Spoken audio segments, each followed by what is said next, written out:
se llene tu casa, Señor. Amén.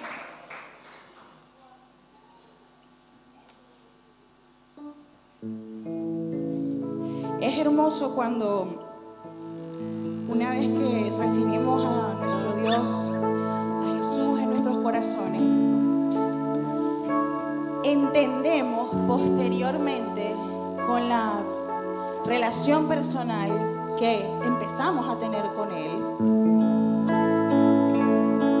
que no hay un lugar más hermoso que su presencia, que no hay un lugar más hermoso que estar a sus pies, ahí prestos para poder escucharle, para poder tener ese oído espiritual bien sensible, también para poder dejar nuestras cargas, para poder dejar todas esas cosas que nos afligen delante de su presencia. Y la semana pasada, en uno de los devocionales que tenía, leí de nuevo la historia de Marta y de María, donde se evidencia mucho esa cara de nosotros como cristianos, que a veces estamos muy afligidos por muchas cosas, porque queremos hacer muchas cosas para nuestro Dios, en la iglesia, en la calle, pero nos olvidamos de ser María, de estar ahí a los pies de Cristo, en su presencia, a sus pies, porque es ahí donde nosotros vamos a conectarnos con Él, vamos a sentir eso, vamos a poder escuchar lo que Él quiere decirnos y vamos a poder indiscutiblemente acercarnos más a Él. Es hermoso estar delante de su presencia. En esta hora, dispón tu corazón, tu mente, para arrodillarte delante de la presencia del Maestro, para decirle: no soy nadie sin ti, Señor. Anhelo estar delante de ti. No puedo esperar, Señor, encontrarme de nuevo contigo en tu presencia. A tus pies arde mi corazón. A tus pies entrego lo que soy. Ese lugar de mi seguridad, donde nadie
hermoso, Señor, donde querramos estar, que delante de ti, Padre. Perdónanos, Señor, cuando no te buscamos lo suficiente, incluso cuando no te buscamos nunca, porque pensamos que como cristianos lo tenemos todo. Padre, no queremos que nuestra fuerza, ni nuestra fe, ni nuestra esperanza esté cimentada en cosas banales, externas. Queremos que tú seas, Señor, nuestro soporte. Queremos que tú seas nuestra fortaleza, Señor. Y eso solo va a suceder cuando te busquemos en espíritu y en verdad, Señor.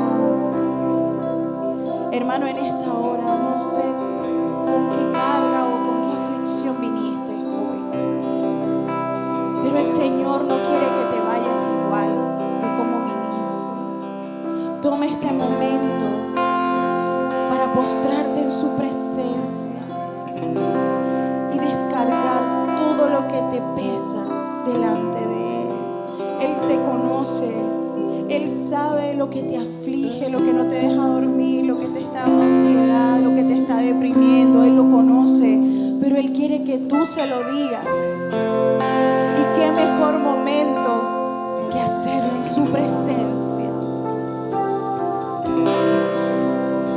Derrámate delante de Él, arrodíllate, póstrate delante de su presencia. Dile: yo te busco, Señor, con fuego en mi corazón. Te anhelo, te necesito, papá. Ayúdame. Tú me conoces, tú me creaste en el vientre de mi madre y me diste vida un día, un propósito. Úsame, Señor. Te amo más que a mi ser, Padre. Te amamos porque tú nos amaste primero, Señor.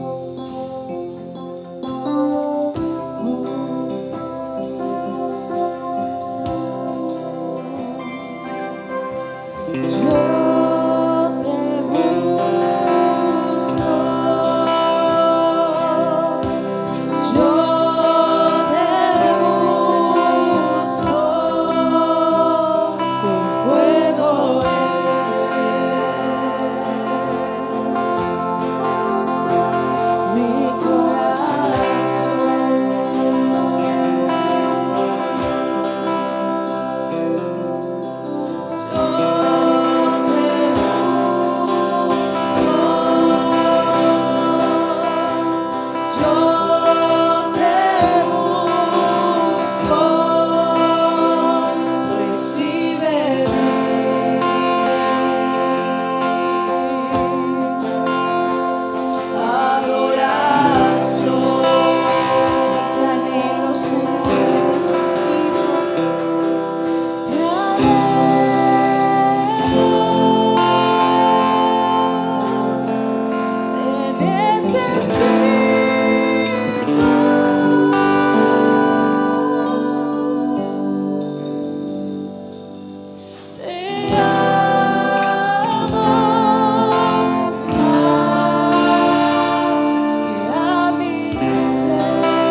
Gracias, Señor, por tu presencia.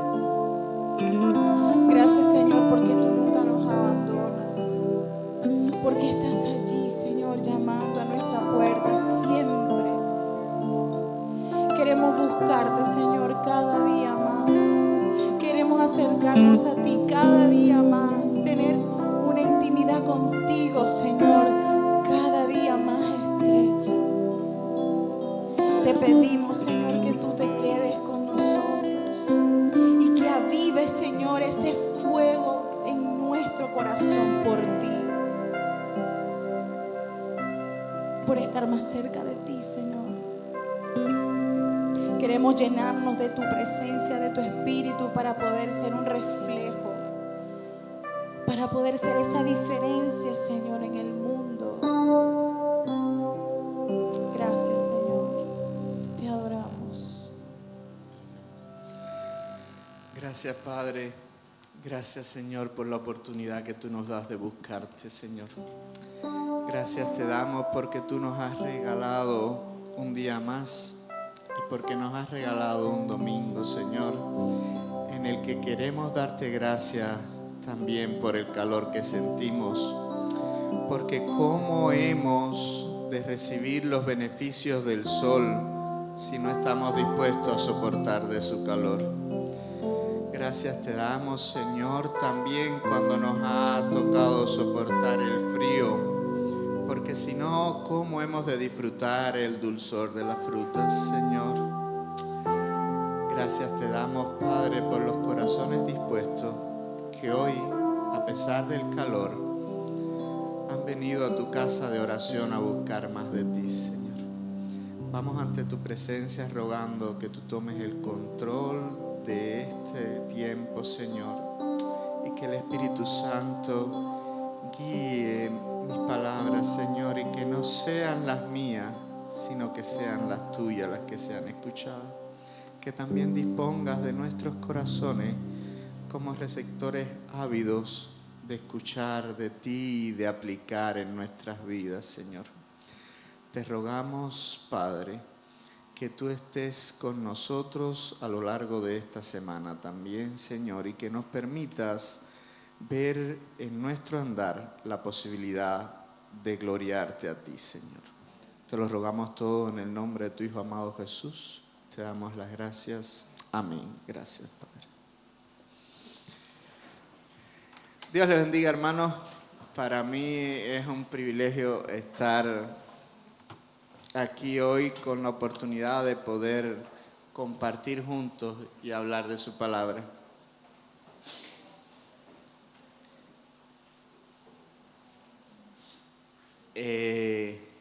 Se siente el calor, pero ayer estaba conversando yo con Samuelito y él me decía, y creo que esta no es la etapa de mayor calor, dada la duración de la estación, debería ser a principios de febrero, decía él. Sí, ustedes le conocen.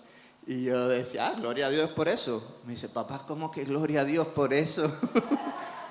Si es un calor insoportable. Y yo le decía, bueno, gloria a Dios por eso, porque quiere decir que el frío insoportable también está más lejos. Entonces tenemos que aprender a darle gracias a Dios en todo. El 26 de marzo de 1993, en el periódico The New York Times, se publicó un artículo acompañado de una impactante fotografía que se hizo famosa en casi todo el mundo y se conoció como El buitre y la niña o La chica que lucha. Aquella imagen mostraba lo que parecía ser una niña de Ayot, en Sudán, caída en el suelo por hambre, mientras un buitre acechaba por detrás en el suelo cercano. En abril de 1994, un año después, esta fotografía ganó el premio Pulitzer de fotografía más destacada del año. Tan solo 4 meses después de ser premiado, el fotojornalista Kevin Carter se suicidó a la edad de 33 años. Yo he querido comenzar este mensaje de hoy con esta historia porque considero que en ella hay varios elementos que nos hacen reflexionar en el diario vivir. El primer elemento que quiero destacar es que un premio Pulitzer o ningún otro premio terrenal es aliciente suficiente para aferrarse a la vida. Porque los premios que terrenalmente se nos pueden ser otorgados no contienen el verdadero gozo y la paz inefable que solo Dios puede darnos. Lo segundo que quisiera rescatar de esta historia es que ciertamente poco podemos hacer nosotros desde nuestro accionar secular para transformar un mundo perdido. Kevin Carter junto a otros 3 fotoreporteros formaron parte de un grupo que se conoció como el Club Bam Bam, y ese Bam Bam es por el sonido que hacían las balas. Desde 1983 se habían comprometido a denunciar a través de su fotografía la terrible situación que se vivía en África. Y estos hombres habían estado precisamente bajo las balas y una década después, Joao Silva, otro de estos reporteros, invita a Kevin Carter a ir en una misión de las Naciones Unidas a entregar una ayuda humanitaria en Ayot, Sudán. Mientras volaban y se aproximaban a su destino, tuvieron que desviarse a Nairobi, en Kenia, porque no les permitían aterrizar hasta que recibieron el permiso para poder descargar la ayuda humanitaria por parte de los insurgentes. Una vez allí, ellos tenían que descargar y rápidamente el avión iba a despegar con otro destino, también de ayuda humanitaria. Y mientras estaba en ese centro de distribución, Kevin Carter tomó su cámara y comenzó a revisar los alrededores. A la distancia aproximadamente de unos 100 metros, divisó lo que parecía ser una niña en posición fetal, famélica y desnutrida, que había caído mientras caminaba en busca de los alimentos que se estaban repartiendo. Y mientras seguía mirando la imagen, notó que había un buitre detrás de la niña y buscó un encuadre como para que saliese aquella imagen. Inmediatamente tuvieron que partir y se fueron. Y cuando recibe el premio, en un programa radial o televisivo, no recuerdo con precisión, donde lo estaban entrevistando, se recibían llamadas y alguien llamó y le preguntó cuál había sido el destino de aquella niña después de la toma de la fotografía. Le dijo que con seguridad no podía contarlo en su totalidad porque había tenido que despegar para otra ayuda humanitaria. Y la persona de la llamada le dijo, entonces en ese lugar habían 2 buitres y uno de ellos tenía una cámara. Y ciertamente a veces nosotros, cuando escuchamos historias parciales, juzgamos del mismo modo y decimos de qué vale haber tomado aquella fotografía, que en efecto sí sensibilizó vidas e hizo que la cantidad de donaciones entonces para los países desfavorecidos de África aumentaran considerablemente, pero valía aquel cuestionamiento de qué se hizo para transformar la vida de aquella supuesta niña en particular. Sin embargo, el conocer toda la historia y saber que 4 meses después, por caer en una depresión profunda, Kevin Carter se quitó su vida, nos hace preguntarnos si no es también un buitre la persona que emitió su juicio por teléfono. Y más que eso nos hace preguntarnos cuántas veces hemos sido buitres nosotros también por pretender juzgar con una historia que conocemos solo parcialmente. Y nos olvidamos que es solo el Señor quien es capaz de juzgar, porque solo Él conoce todos los elementos que forman parte de la historia desde su principio hasta el fin, y solo Él tiene la perspectiva del panorama completo. Es por eso que nosotros no podemos venir aquí y usar las referencias de ningún hombre como ejemplo para nuestras vidas, salvo de aquel Dios que se hizo hombre para enseñarnos con su andar aquí en la tierra cómo hemos de vivir.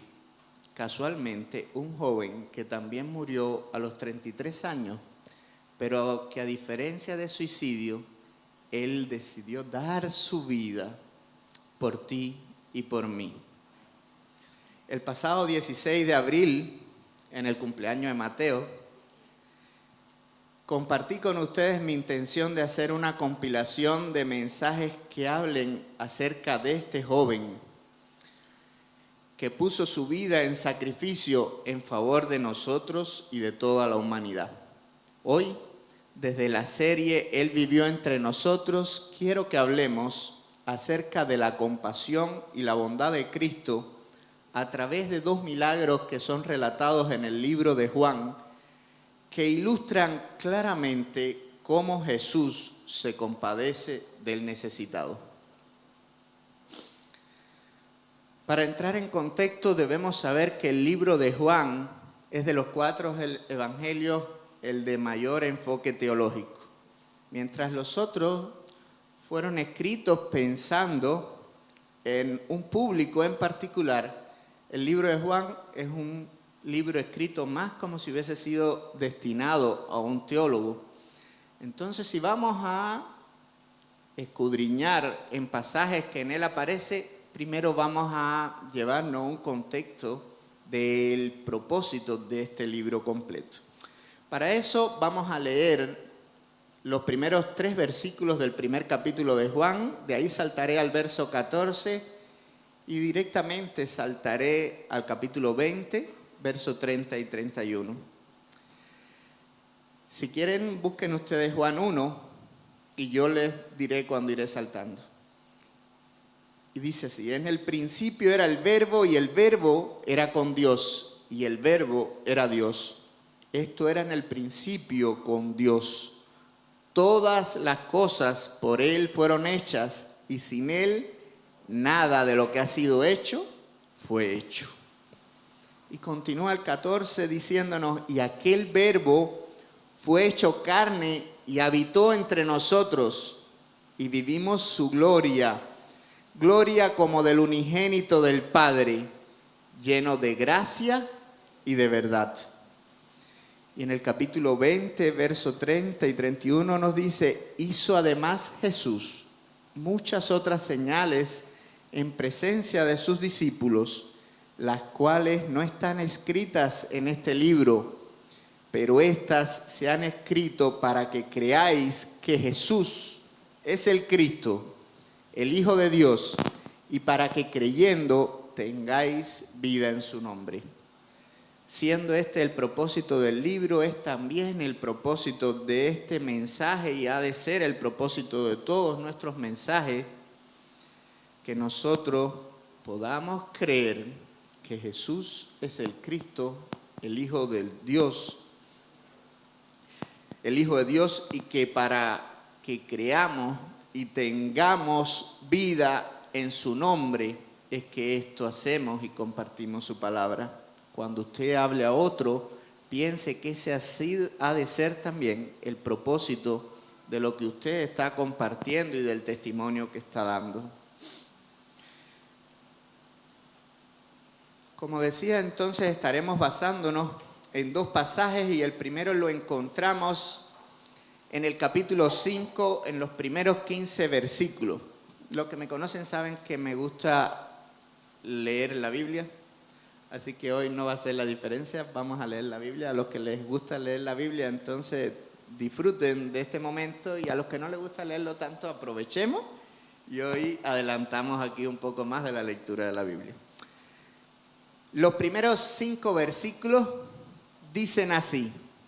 ¿Alguien me ayuda con el sonido del audio allá atrás? ¿Alguien sabe? Hermano José, sí. Dice así los primeros 5 versículos.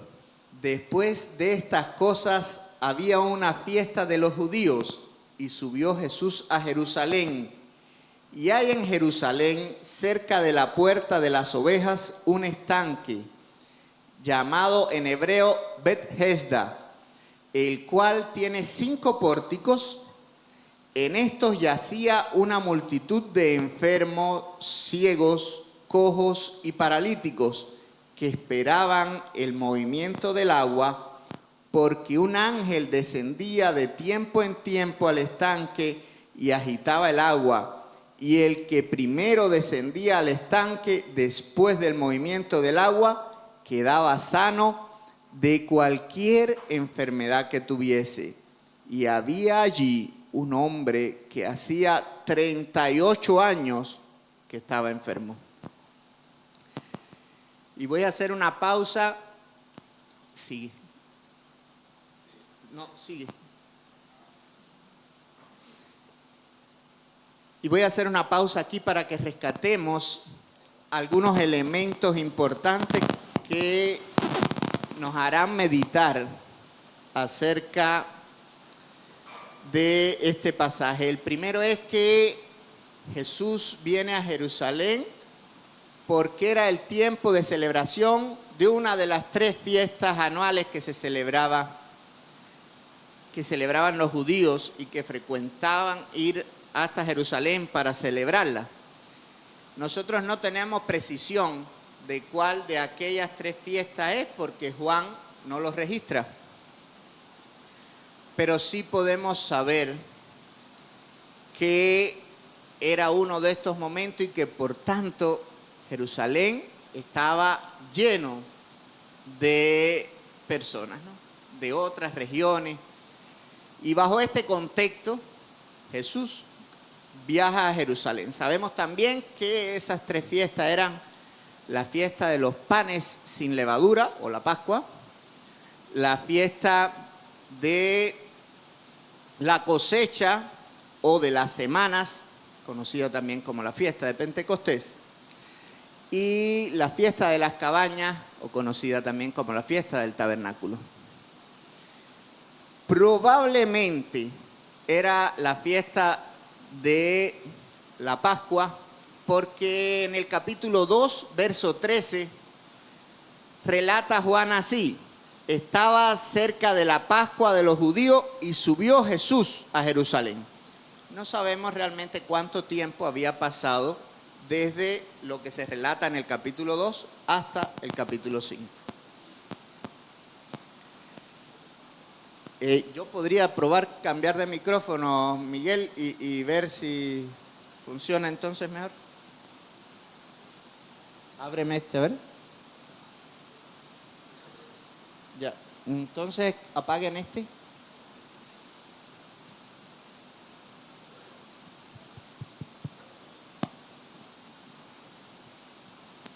Bien.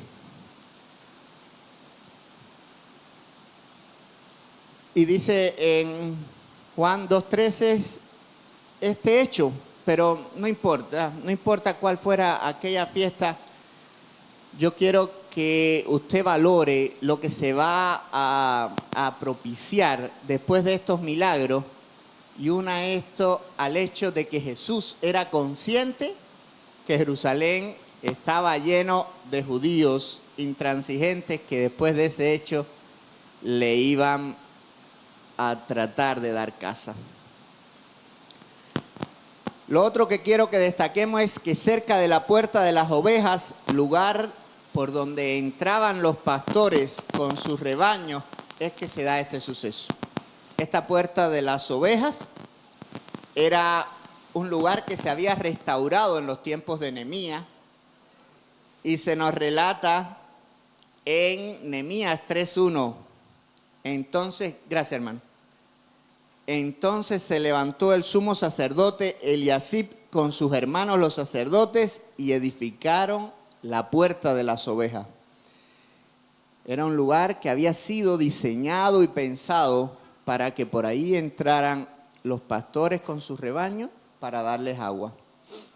Y cerca de ese lugar estaba este estanque que en hebreo es Bet Hesda, que significa casa de misericordia o casa de gracia. Y los que estaban en este lugar también se nos relata, se nos dice que ahí estaban los ciegos, los cojos, los paralíticos. Es decir, allí estaban los hombres que eran olvidados, los marginados, aquellos cuya entrada había sido prohibida al templo, basados probablemente en Levíticos 21, 16 al 18, donde se registra: y Jehová habló a Moisés diciendo, habla a Aarón y dile, ninguno de tus descendientes por sus generaciones que tenga algún defecto se acercará para ofrecer el pan de su Dios, porque ningún varón en el cual haya defecto se acercará, varón ciego o cojo. Y sigue relatando otras imperfecciones. Y la aplicación de este mandamiento ya en el Jerusalén de esos tiempos de Jesús implicaba que ellos no podían ir al templo. Dicho en otras palabras, era un lugar al que solo iban los marginados donde ellos estaban. Era un lugar donde las personas perfectas o no imperfectas no iban. Pero allí fue Jesús. Hace unos meses iba con el pastor Diego a Chillán y en el viaje de ida él me comenzó a contar que en alguna de las misiones de Pan de Vida habían encontrado unos chicos que se drogaban y que vivían debajo de un puente. Y conversamos, dialogamos bastante acerca de esta historia, pero de regreso, cuando veníamos ya hacia aquí, hacia la iglesia primero y después a mi casa, nos pasamos por debajo del puente y yo pude ver el lugar entonces. Y cuando vi el lugar lo que sentí fue, a mí no se me hubiese ocurrido buscar a nadie aquí. Y eso nos habla de la difícil situación en la que muchos viven. Qué bueno que Jesús es mucho más que nosotros, ¿verdad? Porque ahí a donde a nosotros no se nos ha ocurrido buscar al necesitado, Él fue capaz de ir a ofrecer bondad, compasión y esperanza. En los manuscritos con fecha anterior al año 400 después de Cristo, no aparece referencia explícita a lo que está escrito al final del verso 3 y en el verso 4, de que era un ángel que eventualmente bajaba y agitaba las aguas. Se piensa que probablemente en una de las traducciones se añadió como explicativo, como una razón probable de el efecto de sanidad que allí se producía. Lo cierto es que sí se sanaban las personas y que este hombre ya llevaba mucho tiempo allí. No sabemos cuánto llevaba allí, centrando su esperanza en alcanzar el primer lugar de aquel milagro eventual. Pero lo que sí se nos narra es que ya llevaba 38 años en esa condición de parálisis. Y cuando yo pienso en 38 años, digo, si yo hoy estuviese en esa condición, lo que recordaría de haber caminado sería con una edad inferior a la que hoy tiene Samuelito. Y muchos de los de aquí no pueden porque ni siquiera tienen 38 años, ¿verdad, Flavio? Y este hombre probablemente había hecho de su condición ya una forma de vivir. Probablemente este hombre ya había acogido su enfermedad como una forma de vivir, pero lo que sí no había olvidado, tal vez él había olvidado cómo se caminaba, pero lo que sí no había olvidado era cuán bueno era caminar. Y estaba allí porque deseaba volver a caminar. Nos dice el Proverbio 13:12, la esperanza que se demora es tormento del corazón, pero el árbol de vida es el deseo cumplido. Y es aquí, en medio de esa condición, donde Jesús viene a cumplir el deseo de aquel hombre. Si seguimos leyendo ahora del verso 6 al 9, se nos dice, cuando Jesús lo vio acostado y supo que llevaba ya mucho tiempo así, le dijo, ¿quieres ser sano? Señor, le respondió el enfermo, no tengo quien me meta en el estanque cuando se agita el agua, y entre tanto que yo voy, otro desciende antes que yo. Jesús le dijo, levántate, toma tu lecho y anda. Y al instante aquel hombre fue sanado, tomó su lecho y anduvo, y era día de reposo aquel día. Probablemente aquel paralítico había desarrollado muchas estrategias para garantizar que en el siguiente burbujear del tanque fuese su oportunidad. A lo mejor la primera vez que había visto una sanidad había sido un hombre con problemas parcial de visión que pudo correr rápido porque no tenía ningún problema motor.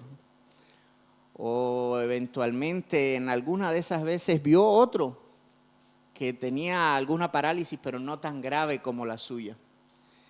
Y tal vez aquel hombre ponía su cama cada vez mucho más próxima al agua, aun cuando eso le representara tener menos sombra de los 5 pórticos o de alguno de los pórticos que allí estaban.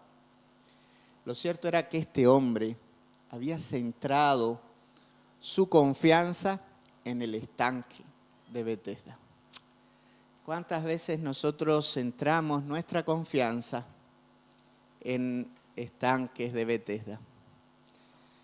No sé si les resulta familiar algún comentario así como, lo único que yo le pido al Señor es que me dé la definitiva. Si yo llego a tener la definitiva, ya después lo demás, eso es un estanque de Betesda. O quizás un comentario como, lo único que le pido al Señor es este trabajo, porque ahí yo me desempeño bien, yo la verdad que a eso le sé. Ahí, después de eso yo me encargo de lo demás. Eso es un estanque de Betesda. Y este hombre había confiado el cambiar de la situación que le aquejaba en aquel estanque de Betesda. Pero Dios conoce nuestra situación aún antes de que se la declaremos.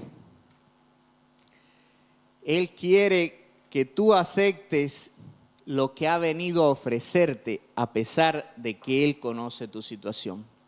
Por eso Jesús le pregunta, ¿quieres ser sano? En Mateo 6:8 se nos dice, vuestro Padre sabe de qué cosa tenéis necesidad antes que vosotros la pidáis. Y en Proverbios 15, versículo 3, nos dice, los ojos de Jehová están en todo lugar, mirando a los malos y a los buenos.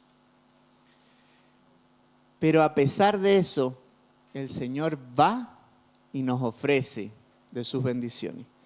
Y está en nosotros el poder decir, sí, Señor, quiero ser sano.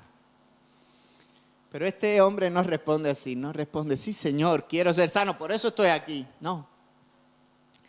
Él ya había confundido completamente el propósito por el cual estaba en el estanque. ante el ofrecimiento de ser sano, él continuaba estancado en la idea que se había formado al depositar su confianza en el estanque. Si Jesús le hubiese preguntado, ¿qué quieres que haga? Que eso no se relata aquí en la Biblia. Probablemente el hombre le hubiera dicho, Señor, busca otra alfombra como la mía y ponte aquí al lado mío para cuando salga al burbujear, me meta rápido, así yo voy a poder llegar antes que los demás. Porque eso era lo que estaba en la limitada mente de aquel hombre. ¿Dónde hemos depositado nosotros nuestra confianza? Es una pregunta que debemos hacernos a diario. Y si está en un estanque de Betesda, es hora de saber que nuestra confianza únicamente puede estar depositada en Dios. Dice Jeremías 17 en los versos 5 al 8, así ha dicho Jehová, maldito el varón que confía en el hombre y pone carne por su brazo y su corazón se aparta de Jehová. Será como la retama en el desierto y no verá cuándo viene el bien, sino que morará en los sequedales en el desierto, en la tierra despoblada y deshabitada. Bendito el varón que confía en Jehová, en cuya confianza es Jehová, porque será como el árbol plantado junto a las aguas, que junto a la corriente echará sus raíces, y no verá cuándo viene el calor, sino que su hoja estará verde, y en el año de sequía no se fatigará ni dejará de dar fruto. Para no dejar de dar fruto, nuestras raíces han de ser profundas, pero no en cualquier sitio, sino junto a aguas de corriente, porque solamente allí podemos encontrar vida. Se nos dice en lo que continúa el pasaje que aquel hombre lo único que hizo fue quejarse. No hay en este milagro una muestra de fe por parte de quien recibe el milagro. Si humanamente lo juzgamos, probablemente aquel hombre no merecía el milagro. Pero a pesar de aparentemente no merecerlo, ese hombre recibe un asombroso milagro de sanidad tras obedecer a Jesús. ¿Y a qué se debe que haya recibido este milagro de sanidad? Pues a lo que se debe el milagro que tú y yo hemos recibido también, a la misericordia y soberanía de Dios. Se nos dice en el Salmo 135, verso 6, todo lo que Jehová quiere, lo hace en los cielos y en la tierra, en los mares y en todos los abismos. Y en Efesios capítulo 1, versos 11 y 12, se nos enseña, en él asimismo tuvimos herencia, habiendo sido predestinados conforme al propósito del que hace todas las cosas según el designio de su voluntad, a fin de que seamos para alabanza de su gloria, nosotros los que primeramente esperábamos en Cristo. Entonces, ¿dónde estamos esperando nosotros? ¿En el veredicto de una entidad legal? ¿En la decisión de un abogado? ¿En el trabajo al cual aplicamos? No. Nosotros debemos esperar únicamente en Cristo. Si seguimos leyendo Juan capítulo 5 del verso 10 al 15, concluye este pasaje del siguiente modo. Entonces los judíos dijeron a aquel que había sido sanado, es día de reposo, no te es lícito llevar tu lecho. Él le respondió: el que me sanó, él mismo me dijo: toma tu lecho y anda. Y el que había sido sanado no sabía quién fuese, porque Jesús se había apartado de la gente que estaba en aquel lugar. Después le halló Jesús en el templo y le dijo: mira, has sido sanado, no peques más, para que no te venga alguna cosa peor. El hombre se fue y dio aviso a los judíos que Jesús era el que le había sanado.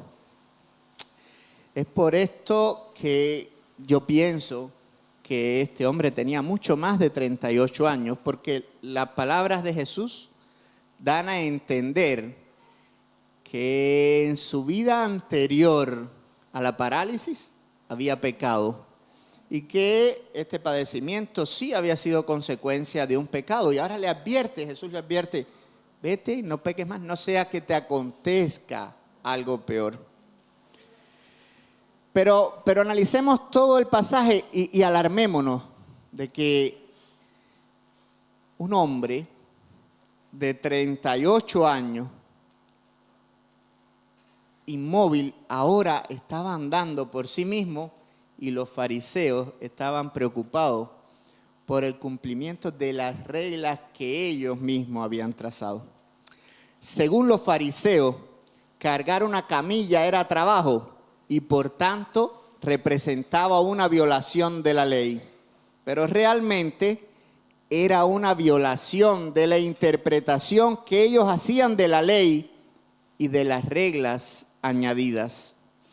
El fundamento estaba en Éxodo 28, donde dice: acuérdate del día de reposo para santificarlo. Y los judíos,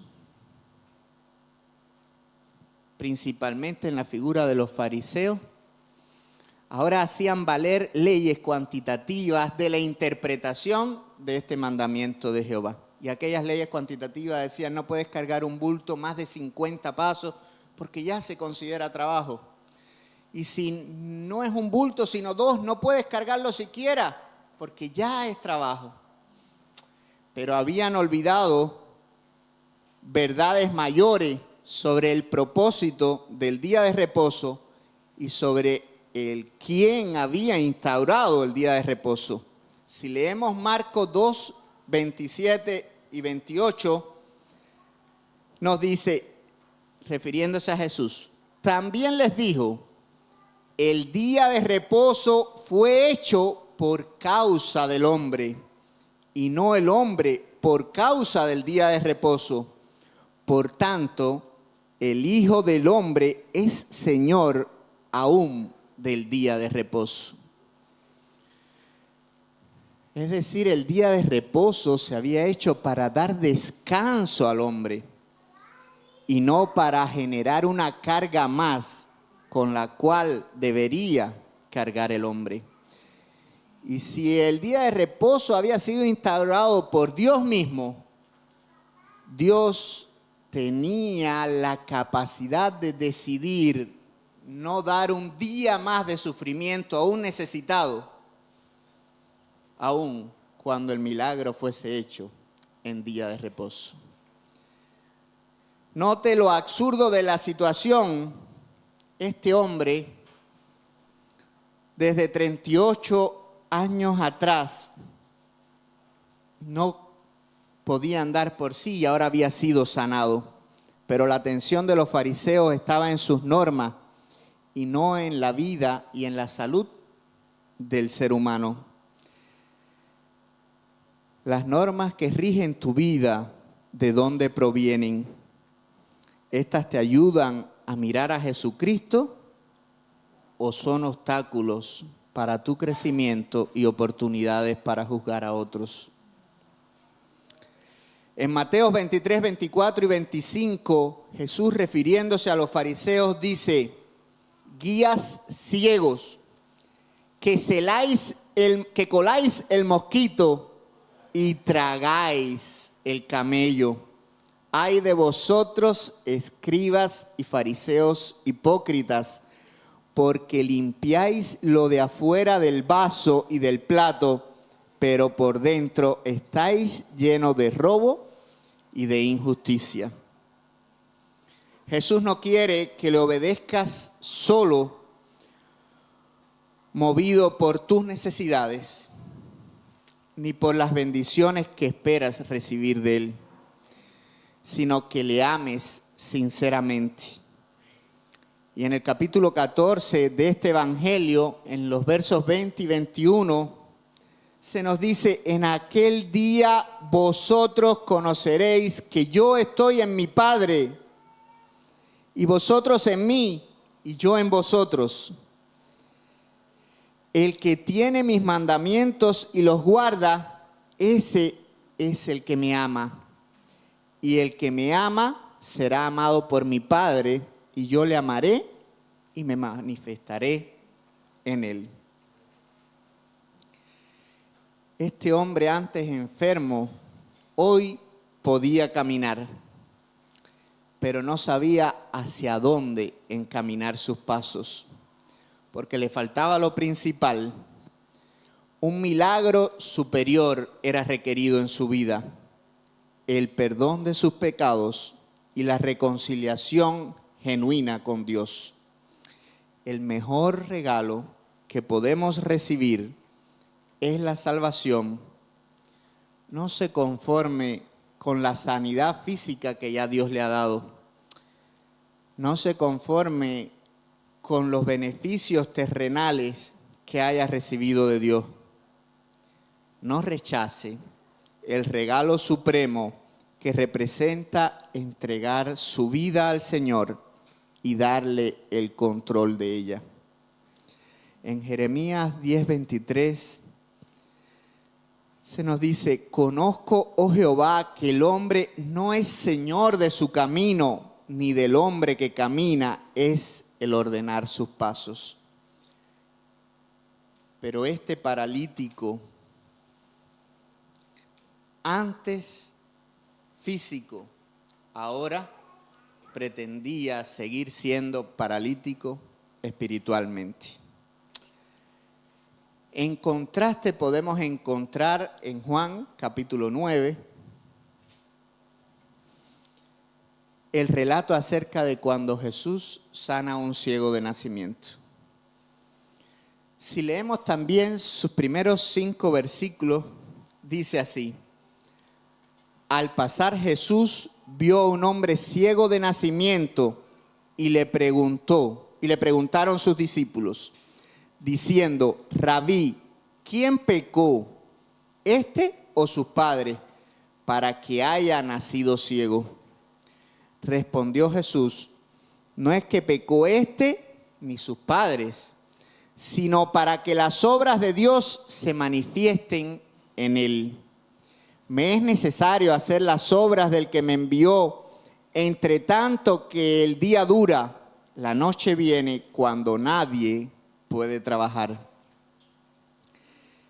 Entre tanto estoy en el mundo, luz soy del mundo. Una creencia común en la cultura judía de aquel tiempo, y lamentablemente en la cultura judía de nuestros tiempos, y más lamentablemente en muchas iglesias evangélicas y en muchos cristianos de nuestro tiempo, es que las calamidades o el sufrimiento acontecen como consecuencia de un gran pecado. Desde Job nosotros vemos enraizada esta idea en el hombre, cuando después de aquella serie de calamidades, los amigos de Job vienen a decirle: pero algo tienes que haberle hecho tú a Dios, porque no puede ser que te haya acontecido tanto. Pero los discípulos probablemente tenían el basamento de esta pregunta en la interpretación errónea de Éxodo 20, 5 y 6, donde se dice: porque yo soy Jehová tu Dios, fuerte, celoso, que visito la maldad de los padres sobre los hijos hasta la tercera y cuarta generación de los que me aborrecen. Pero continúa diciendo, y hago misericordia a millares, a los que me aman y guardan mis mandamientos. Y aquí inequívocamente nos está diciendo que los pecados que nosotros podemos cometer pueden acarrear consecuencias a nuestros hijos, a nuestros nietos, incluso a nuestros bisnietos. Eso lo dice. Pero lo que no dice es que los pecados que hoy nosotros cometemos condenan a nuestros hijos, a nuestros nietos y a nuestros bisnietos. Lo que no dice es que hoy usted es presa de la condenación de lo que hizo su padre, su abuelo, su bisabuelo. No, eso no lo dice. En alguna ocasión escuché un escrito que decía acerca de dos hermanos que habían tenido vidas completamente diferentes. Uno disociado completamente en el alcohol y el otro entregado a la restauración de vida. Y el comentario de ambos era el mismo. Es que yo vi la vida de mi padre, pero uno la tomó para imitarla en lo mal hecho y el otro la tomó para saber lo que no quería hacer. Usted tiene la decisión de dar la espalda a toda condenación y mirar a Cristo. Si miramos a Cristo y pedimos al Señor, Él es justo y nos restaurará de todo mal. Pero note, no quiero que se vaya hoy sin notar el final de este verso donde dice, y hago misericordia a millares, en contraste con 4 generaciones. Él dice, y hago misericordia a millares. ¿A quiénes? A los que aman y guardan mis mandamientos. Y eso es entonces un compromiso con usted. Si hoy usted está dispuesto a mirar a Cristo, seguirle a Él y guardar sus mandamientos, estás asegurada la gracia y la misericordia de Jehová sobre nosotros. Jesús transfiere la atención de los discípulos de la causa de aquel padecimiento hacia el propósito que era y sigue siendo glorificar a Dios. El propósito de todo milagro que el Señor hace en nuestras vidas hoy sigue siendo darle la gloria solo a Él. El propósito de una oración contestada ha de ser, en primer lugar, reconocer a Dios en nuestras vidas. En nuestro mundo, las buenas conductas no siempre son recompensadas, ni las malas conductas siempre son castigadas. La intervención continua por parte de Dios en tales situaciones nos llevaría a servirle por conveniencia y no por amor. Nos llevaría a obedecerle por miedo y no por devoción. No obstante, sí debemos saber que a los que aman a Dios, todas las cosas le ayudan a bien, como nos dice Pablo en Romanos 8:28. Por tanto, deleítate a sí mismo en Jehová y Él te concederá las peticiones de tu corazón. Encomienda a Jehová tu camino y confía en Él y Él hará. Exhibirá tu justicia como la luz y tu derecho como el mediodía, nos dice el Salmo 37. Si seguimos leyendo el capítulo 9, ahora del verso 6 al 12, nos dice: dicho esto, escupió en tierra e hizo lodo con la saliva y untó con el lodo los ojos del ciego y le dijo: ve a lavarte en el estanque de Siloé, que traducido es enviado. Fue entonces y se lavó y regresó viendo. Entonces los vecinos y los que antes le habían visto que era ciego decían: ¿no es este el que se sentaba y mendigaba? Unos decían: él es, y otros: a él se parece. Él decía: yo soy. Y le dijeron: ¿cómo te fueron abiertos los ojos? Respondió él y dijo: aquel hombre que se llama Jesús hizo lodo, me untó en los ojos y me dijo: ve al Siloé y lávate. Y fui y me lavé y recibí la vista. Entonces dijeron: ¿dónde está él? Él dijo: no sé. Yo estoy seguro que Jesús pudo haberle sanado del modo que él hubiese querido. Jesús no necesitaba del lodo, ni necesitaba del estanque para que aquel hombre fuera sanado. Probablemente Jesús, con haber puesto sus manos sobre el hombre, le hubiese sanado, como sucedió en el caso de otro ciego. O probablemente con haber dicho su palabra únicamente hubiese sido sano. Pero probablemente con el lodo Jesús quiso aludir a Génesis 2:7, donde se nos dice: entonces Jehová Dios formó al hombre del polvo de la tierra, precisamente para que los escribas y fariseos conociesen que él mismo era Dios y que conocía de dónde salía el hombre.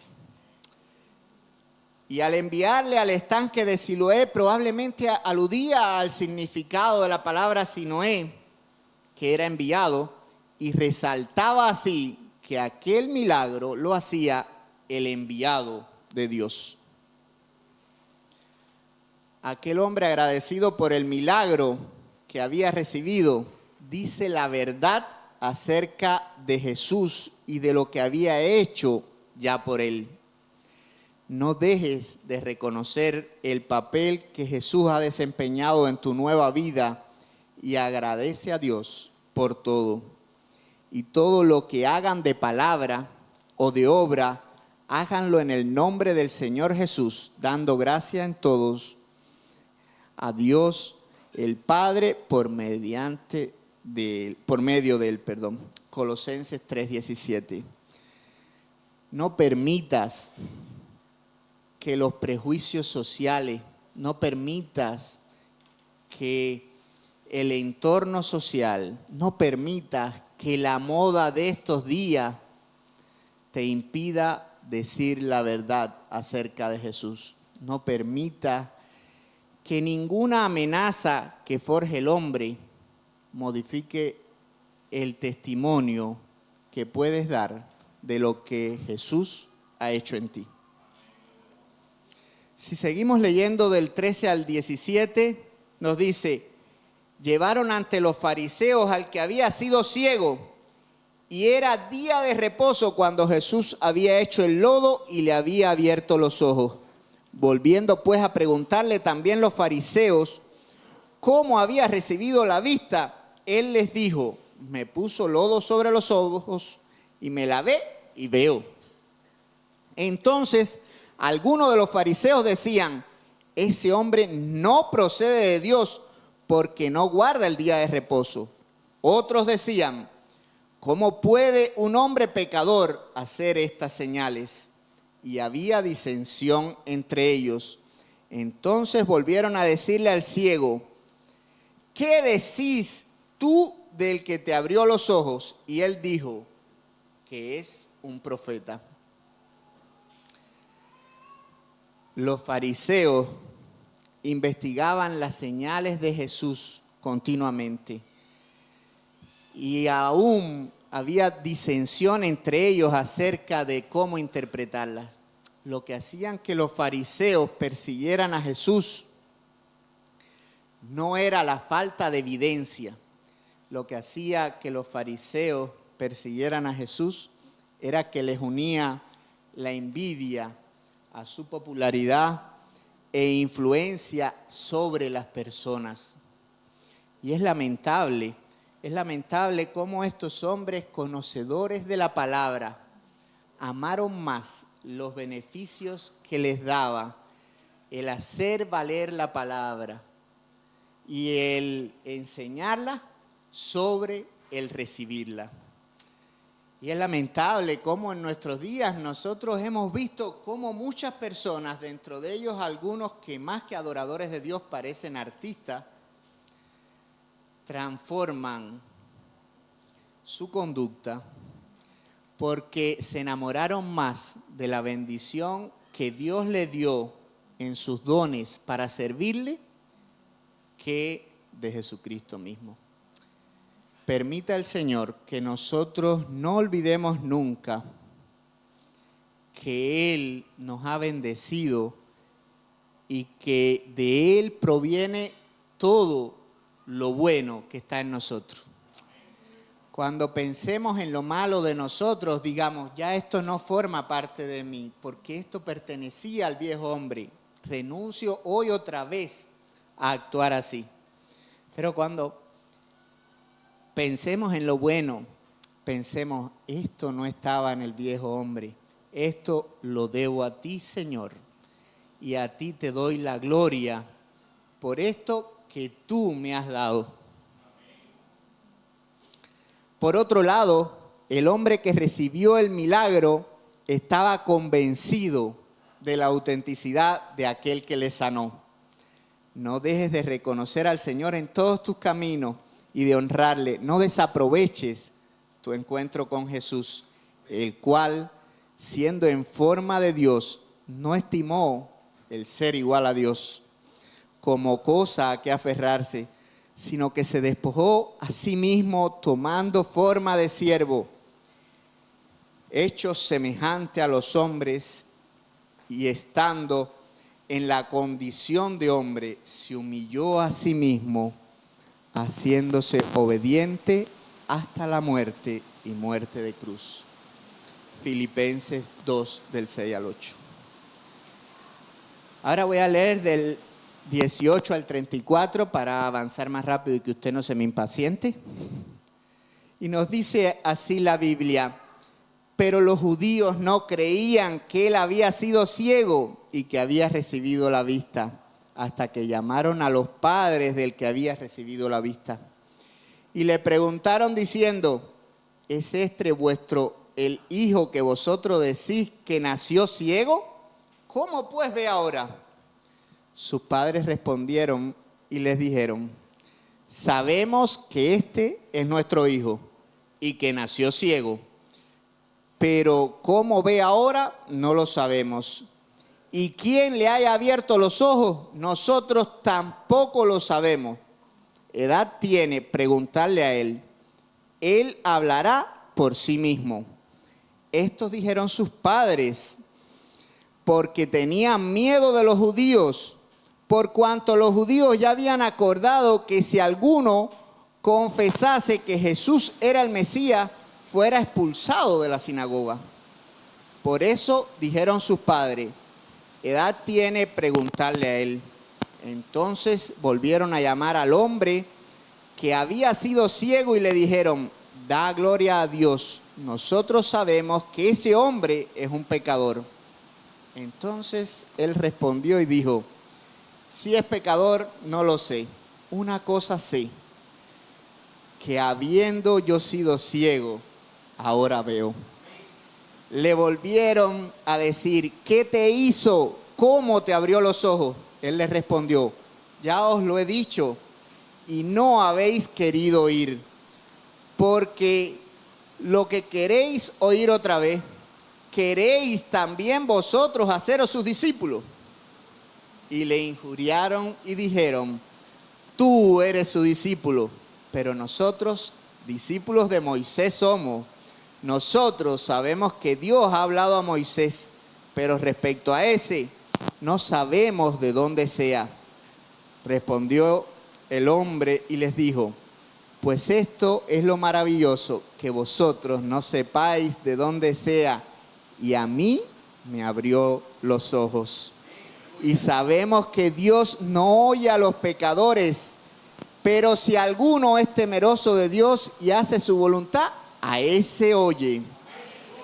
Desde el principio no se ha oído decir que alguno abriese los ojos a uno que nació ciego.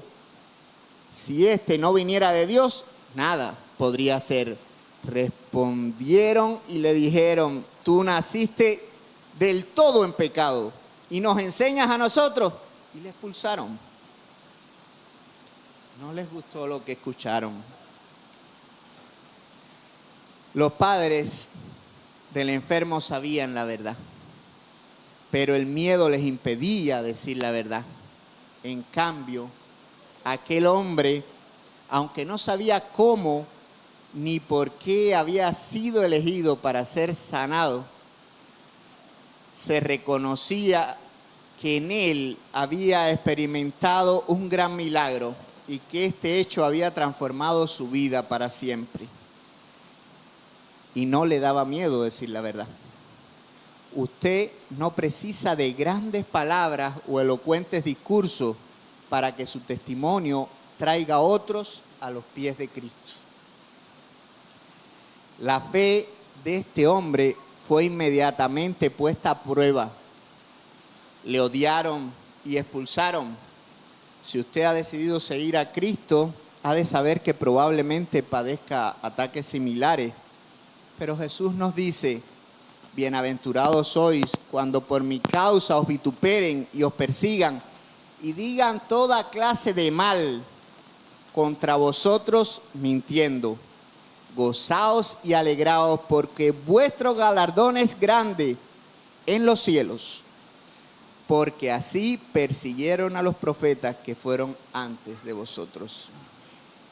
Este hombre se había apropiado de esa verdad y ya no les temía. Este hombre ya no creía en aquellos que decían interpretar por sobre el resto de los hombres las escrituras de Dios. Este hombre había experimentado una realidad que le hacía ver con claridad, no solo físicamente. Si concluimos la lectura ahora con los versos del 35 al 41, se nos narra así: oyó Jesús que le habían expulsado y hallándole le dijo: ¿crees tú en el Hijo de Dios? Respondió el hombre y dijo: ¿quién es, Señor, para que crea en él? Le dijo Jesús: pues le has visto, y el que habla contigo, él es. Y él dijo: creo, Señor, y le adoró. Dijo Jesús: para juicio he venido yo a este mundo, para que los que no ven, vean, y los que ven, sean cegados. Entonces algunos de los fariseos que estaban con él, al oír esto, le dijeron: ¿acaso nosotros también somos ciegos? Y Jesús les respondió: si fuerais ciegos, no tendríais pecado, mas ahora, porque decís, vemos, vuestro pecado permanece.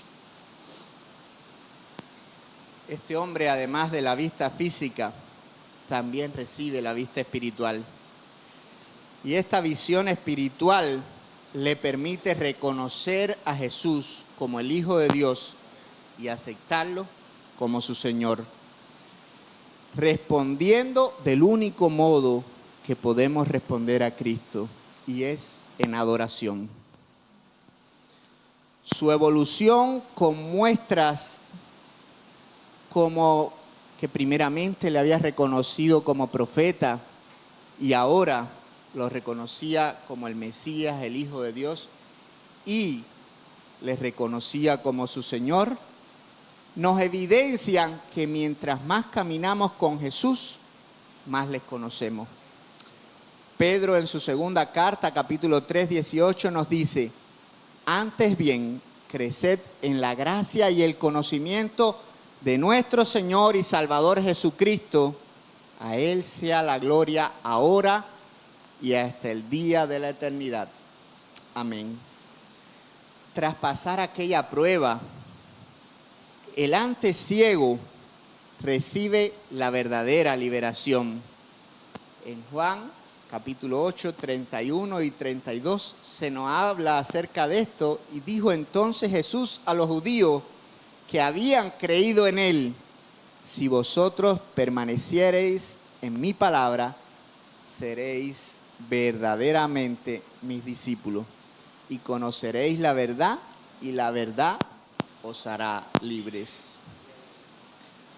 Los fariseos no quisieron reconocer su ceguera espiritual, y su rechazo deliberado a Jesús establece su culpa. No seamos nosotros hoy de dura cerviz, sino que en todo tiempo vayamos a refugiarnos a los pies de Cristo, porque no hay lugar más alto que ese. No creyendo que nada de lo que Él nos ha otorgado nos hace mejor que los demás, sino procurando cada día traer nuevas almas para Cristo. Yo quiero concluir entonces destacando que en estas dos historias hay dos elementos en común. Y estos son que ambos enfermos, por su condición, no podían ir a Jesús. El paralítico no podía buscarle y el ciego no podía verle. En los dos es Jesús quien va a su encuentro. Damos gracias al Señor por las veces en que ha sido Él el que ha venido a nuestro encuentro y al encuentro de los nuestros. Jesús en esos días caminaba en esta tierra, pero para que hoy la luz del mundo llegue a los perdidos, la iglesia ha de jugar el papel de llevar a Cristo hasta el necesitado, aún en los lugares donde no se nos ocurriría buscarles. El otro elemento que tienen en común es que ambos milagros son hechos en el día de reposo, demostrándonos Dios que es tanta su compasión que Él no pretende extender nuestro sufrimiento ni un día más.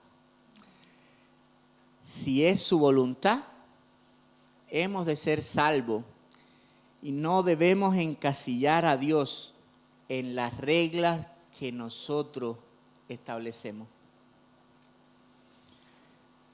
Pero hay que destacar un elemento muy diferenciador entre ambas historias. Y ese elemento diferenciador está en que el primer hombre, aún recibiendo un milagro impactante y determinante en su vida, decide encaminar sus pasos para probablemente volver al estanque de Betesda. En cambio, el hombre que reconoce su estado anterior y ve su ceguera no solo física, sino también espiritual, decidió seguir a Cristo y recibió de Él un regalo supremo. Hoy debemos irnos con las siguientes preguntas para hacernoslas frecuente o diariamente. ¿Cuál es tu reacción ante un encuentro con Jesús? ¿Sorpresa y escepticismo como la de los vecinos? ¿Incredulidad y prejuicio como la de los fariseos? ¿Oportunismo y ligereza como el antes paralítico? ¿O entrega y fidelidad como el antes ciego? ¿A dónde te diriges ahora que puedes caminar? ¿Al estanque de Betesda de dónde Jesús te sacó?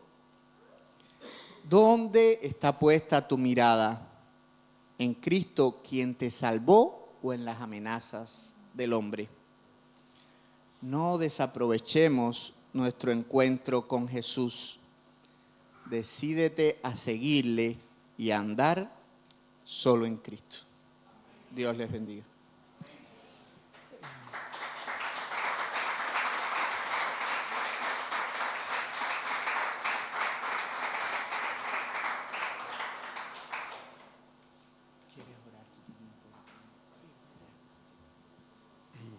Bueno, mis hermanos, buenas tardes, ¿cómo están? Le damos gloria a Dios por esta maravillosa palabra que puso en el corazón del hermano Samuel. Que esta palabra sea de edificación y que si hay alguna distracción en nuestra vida diaria, de hoy, mañana y hasta que el Señor venga, que sea esta palabra también que nos ponga la vista en lo que es el centro del mundo, porque por Él fueron hechas todas las cosas, que es Jesús. Vamos a orar, mis hermanos. Disponga su corazón para hablar con el Señor, para hablar con el Padre. Aprovechemos esta instancia que tenemos acá y mañana, pasado, donde estemos, adoremos al Señor. Pongamos nuestra vida en Él para que Él sea guiándonos en nuestro caminar. Amado Señor, te damos gloria y honra, Señor, porque una vez más has hecho tu voluntad. Señor, gracias por esa maravillosa palabra que nos has traído hoy por medio de nuestro hermano Samuel. Sabemos, Señor, que tú nos cuidas, que tú, aunque nosotros de repente en el día a día, Señor, tengamos que ir a buscar lo que es nuestras actividades diarias, sabemos que tú estás allí para cuidarnos, para guiarnos nuestros pasos, Señor. Ayúdanos que esta palabra, Señor, germine en nosotros. Oh Padre Santo, te damos la gloria, la honra, Señor, porque hoy una vez más has puesto en nuestros corazones la luz de tu palabra. Señor, cuida a mis hermanos el día de hoy, los que no pudieron venir y los que estamos acá, Señor. Permítenos continuar en adoración para hacer lo que vamos a hacer en la eternidad, que es adorarte, Señor, por siempre, Señor. Lleva a mis hermanos en paz, Señor, a sus casas. Que confiemos, Señor, en ti en todo momento, cada segundo. Aprovechamos, Señor, esta instancia también para orar por tu provisión. Señor, si hay aquí alguien que necesita empleo, que seas tú, Señor, proveyendo como le proveíste a Elías, Señor, en el momento de soledad, en el momento de que él necesitaba de ti, tú nunca lo soltaste. De igual manera, Señor, oramos para que provea, Señor, para nosotros ese pan nuestro de cada día, que sabemos que proviene de ti. Provee de empleo, Jesús. Provee de provisión en la alacena. Y ayúdanos también, Señor, a orar. Ayúdanos, Señor, a adorarte también, a darte lo que tú nos has dado primero también. Señor, queremos orar también por las ofrendas, por los diezmos, Señor. Tú conoces nuestras situaciones financieras, todo de nosotros, Señor. No hay un cabello que no esté contado de parte de ti. Señor, pero oramos también porque sabemos que tú bendices al dador alegre. Te damos la gloria y la honra en el nombre de Jesús. Amén.